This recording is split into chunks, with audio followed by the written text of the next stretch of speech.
Ek het gister gesê dat as ons iets wil verander of 'n deurbraak soek in ons lewe en ons pas hierdie 5 D's toe, is dit uiters belangrik dat jy bewus is van wat in jou gedagtes aangaan.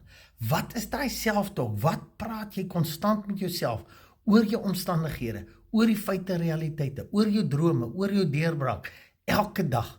Onthou, ons dag gaan 60 tot 70.000 gedagtes deur ons kop elke dag. En onthou, 90% plus daarvan is dieselfde as gister. So, dit wat ek dink, dit is my emosie, dit is my aksies, dit is my gewoontes, en dit word my persoonlikheid. So as ek en jy wil verander, moet ons in ons gedagtes begin. Ons moet anders begin te dink. Ons moet besluit, waaraan gee ek airtime? Waarop fokus ek?